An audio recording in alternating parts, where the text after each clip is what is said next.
Hi, we're going to start in just a minute. I'm going to mute the audio just for a bit, and then we will be starting very soon, although we have 0 people watching.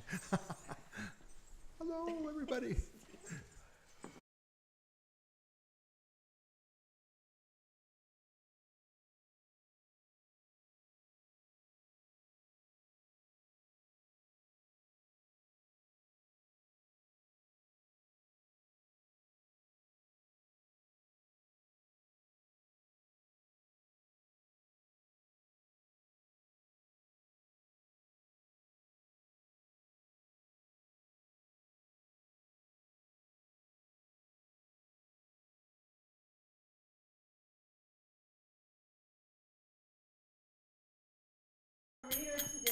Good morning, everybody.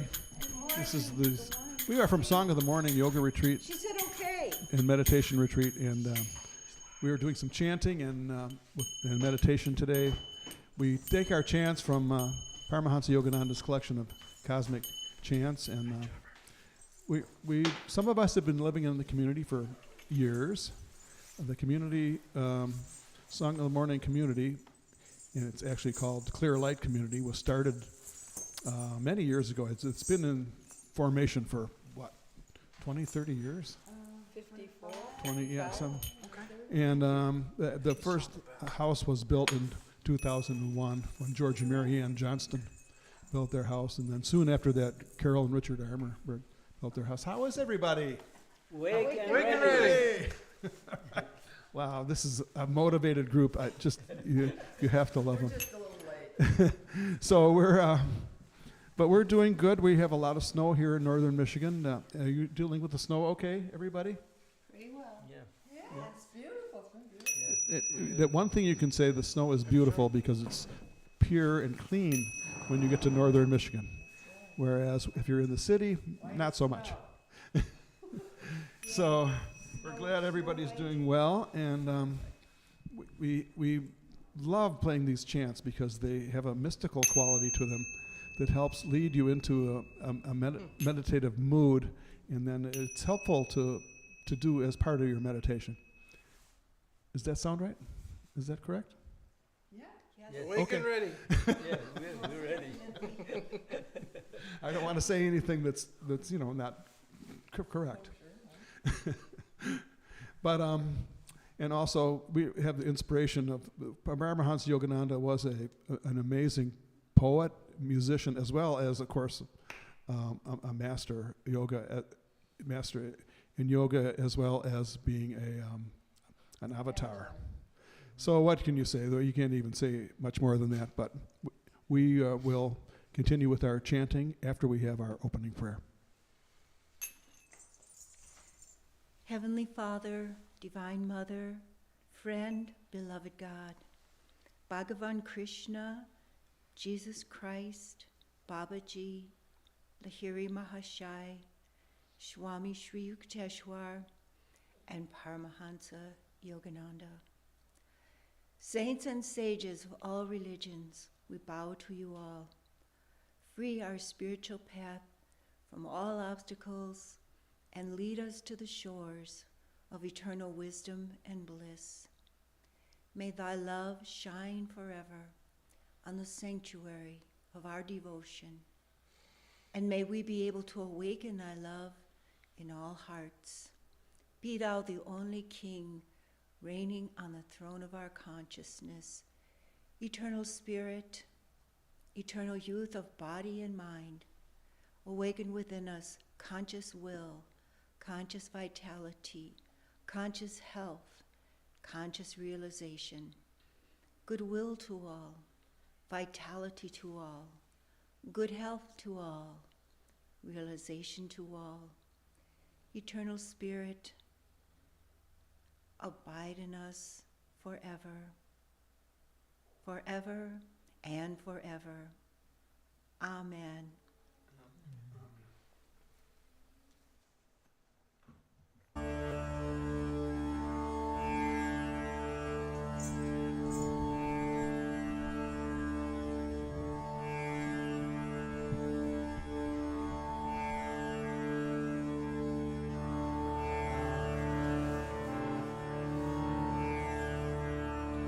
Shri Vakratunda Mahakaya Suryakoti Samaprabha Nirvignam Kurme Deva Sarvakayeshu Sarvada Om Ram Rampadaye Namah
is sweet, sorrow a dream. My song flows through me. My song flows through me.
Our prayer is taken from Whispers from Eternity by Paramahansa Yogananda. And our prayer is called Adoring Thee Through All the Eons. In the temple of meditation, I light twin lamps of dawn and my own wakefulness. Gorgeous garlands of my devotion encircle thy feet of omnipresence. Thy fragrance exuding from love flowers in the vase of my heart permeates every nook of my being. All shadows and fears of my imagination vanished at thy light coming, O Lord. Thou hast roused me forever from the dream state of mortality. Sleeplessly, with adoring eyes, throughout the eons of eternity, I shall watch the lovely changes of expression on thine infinite face.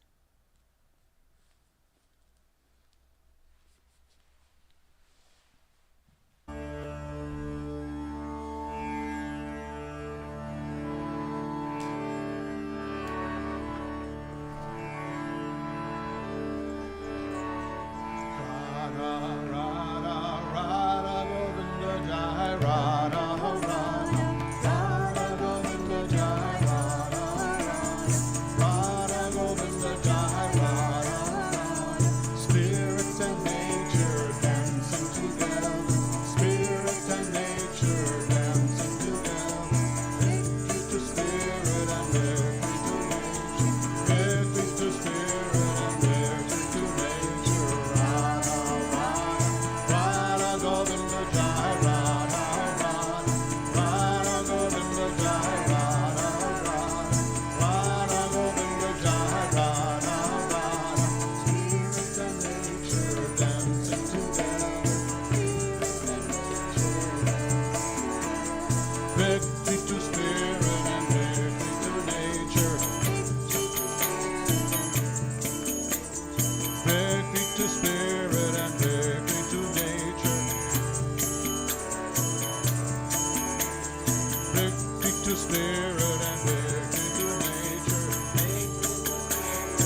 victory to spirit and victory to nature. Radha, Radha, Radha, Govinda Jai, Radha, Radha, Radha, Govinda Jai, Radha, Radha, Radha, Govinda Jai, Radha, Radha. Spirit and nature dancing together, spirit and nature dancing together, victory to spirit and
We will lead into our meditation with a meditation by Yogacharya J. Oliver Black, which was recorded at the Detroit Institute of Arts Self-Realization Fellowship service in 1967 or 68. And after that, we will have a short silent meditation followed by a closing prayer and chant at the end. And there's a reason for sitting the body still, a scientific one. It is the best way to begin to forget that you have a body. Now we think that our bodies are ourselves, but they're really not. Your body don't say that it is the I. You say, I am the body. You say it, but your body doesn't say it. So your body is a lifeless thing. It's just an organism. So your real self functions in it. So you have to do something sometimes with the body itself in order to get it so you can express the real I, or the indweller of the body. And as long as you have a body, you may think that body is you, but it isn't. Your body don't say that that's you. You say that. So there's a difference. Now, yoga is to help you realize that your body is not you, that the indweller of the body is something else. It's spirit. It's your real self. It's that part which is like unto God. That's His nature. That part of yourself is made in the likeness and image of God, not in the shape of a physical body, but it's a spaceless. It's everywhere in space, and we're part of it. Just like you drop a drop of water in a bucket of water. Where does the drop go? It becomes all the water in the bucket. And so it is in spirit. And this great ocean of spirit flows through us, inside of us, outside of us, everywhere, through everyone else, all creation. There's no limit to where it is. And when you begin to learn how to see yourself as spirit, and not as a vegetated body, and then you will begin to have some realization. And that is what all the scriptures of the world are trying to get devotees to do, to forget that they are the body, that they are the body, that they are spirit. And that is, and spirit, you don't see spirit, but it's real, it's conscious. It has a super conscious, has a conscious and subconscious mind, and all of that, but that's not the vegetated body, even any of that. But this spirit body, or this real body, or the real you, functions in the physical body, yes, and through the nerves, and the astral body functions through the nerves, and the nerves function in the physical body, and back and forth like that, even the mind itself, even the ego consciousness, or the intellect, is in line, in function, and like a gearing or a string of cogs in a machine. They all work together, but the real operator of the body is not the real you. Yoga says that through meditation, when you learn how to meditate deeply, you see that. And then everything looks different to you, and it is different, because you see it different. Your interpretations of life will change, of creation, and the mystery of your existence can become realized. But only through becoming quiet and still. So yoga says, sit with your body straight, sit quiet and still, and forget the body. And then begin to commune with your inner nature. Find out what your nature is like inside of yourself. And then it goes, and it makes sense. It makes a scientific procedure. So all those devotees that are seeking God all over the world, in all religions and all races, that is their final objective, is to do this. And yoga shows you how. Gives you the techniques to practice with. Now listen to what the Hindu Bible says about it. In the Bhagavad Gita it's written, sequestered should he sit, steadfastly meditating, his thoughts controlled, his passions laid away, quit of belongings. In a fair still spot, not too much raised, nor yet too low, let him abide his goods a deerskin and a kusa grass. There setting hard his mind upon the one, restraining heart and senses, silent, calm, let him accomplish yoga and achieve pureness of soul. Holding immovable his body, neck, and head, his gaze absorbed upon his nose end, tranquil in spirit, free of fear, intent upon his brahmachari vow, musing on me, lost in the thought of me. That yogan, so devoted, so controlled, comes to the peace beyond, my peace, the peace of high nirvana.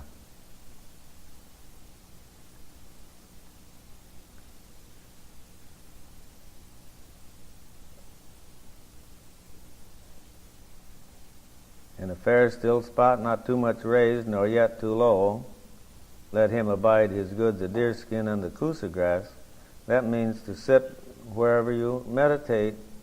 If you're too low, you're not comfortable. If you're too high, you're not comfortable. If you're too warm, you're not comfortable. And if you're too cold, you're not comfortable. So get yourself in a comfortable place. And choose a place for yourself every day so that you go, especially once a day or twice a day, in the morning and evening, and meditate in that same place and see how wonderful it will be. In a fair still spot, not too much raised, nor yet too low, let him abide his goods a deerskin and a kusa grass. There setting hard his mind upon the one. Think about God. Holding immovable his body, neck, and head, his gaze absorbed upon his nose end. The nose end is at the point between your eyebrows. The tip of the nose is the other end of the nose. But the root of the nose is at the point between the eyebrows. So you should lift your eyes and focus their attention at the point between the eyebrows. And you should focus the eyes there without allowing the eyeballs to wander around in their sockets. Because when the eyeballs are moving all the time, peering this way, peering that way, there's no concentration. The monkeys do that. You go out in the zoo and you see them glancing this way, glancing that way, and the other way, up and down, everywhere. And that's the way people do too. But there's no concentration behind that kind of seeing. Because in yoga, you have to go past your physical sight, the sight of two eyes, and look through your own spiritual eye, and that spiritual eye is located at the point between your eyebrows. So when the attention of sight and all the five senses are stilled, and then the mind becomes free and unwavering, the attention is fixed and frozen, and then that's the way to break down the ramparts of that darkness that covers the mind. Because just behind the darkness of your closed eyes is the goal of all of your evolutionary seeking. You will have your soul satisfaction when you break through the darkness of closed eyes. And that's why I think that the science of yoga is the greatest of all, because it puts you face to face with the infinite consciousness. And while you're in that consciousness, like a fish in the ocean or like a bubble in the ocean, then you know that your contact can be made right within yourself. And you have to go no place to find God. Find Him within yourself. And all the Eastern teachings, all the yoga teachings, and all the scriptures aver that you must seek God within your own self. He is near you and with you all the time. So there's no reason why we should take long pilgrimages to the Himalayan mountains or to Mecca as the Mohammedans do, or to Jerusalem as the Jewish ones do. Those are just symbols of just what you are yourself.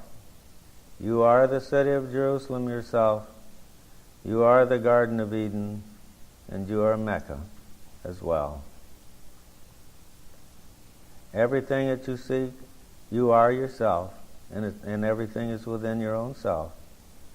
And that's why meditation is the greatest of all sciences. It helps you to rediscover that. You knew that one time, and that's why you seek, and that's why you are wandering around once more to find that Garden of Eden, which is right at the point between your own eyebrows. Or when you return to Jerusalem or to the Holy Land, call it whatever you will, all those symbologies mean the same thing. So learn how to meditate.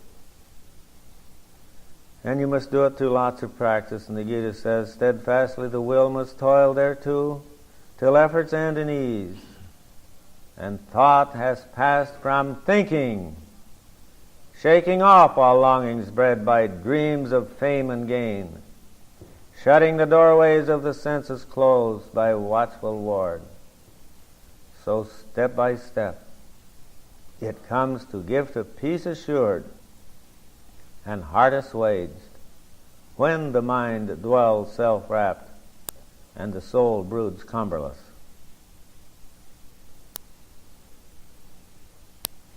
It takes lots of practice to have self-realization, or the realization of God. When you realize your own true nature, you will have realized the true nature of God. They're both one and the same thing.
the rhythms of futurity.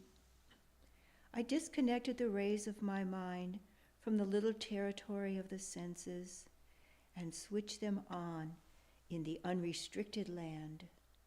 The aurora of my attention spread in all directions.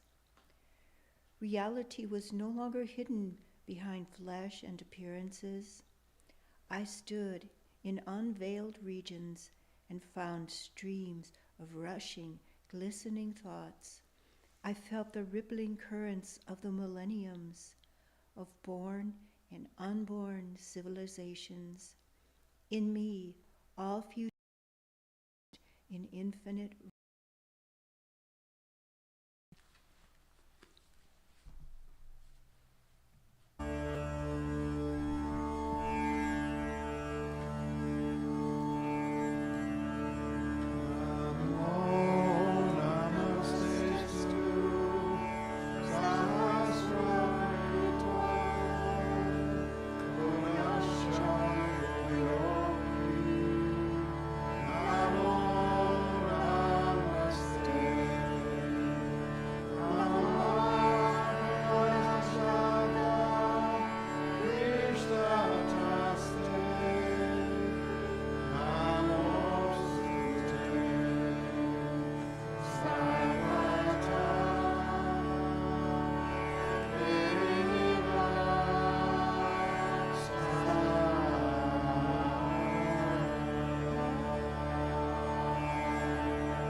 Thank you all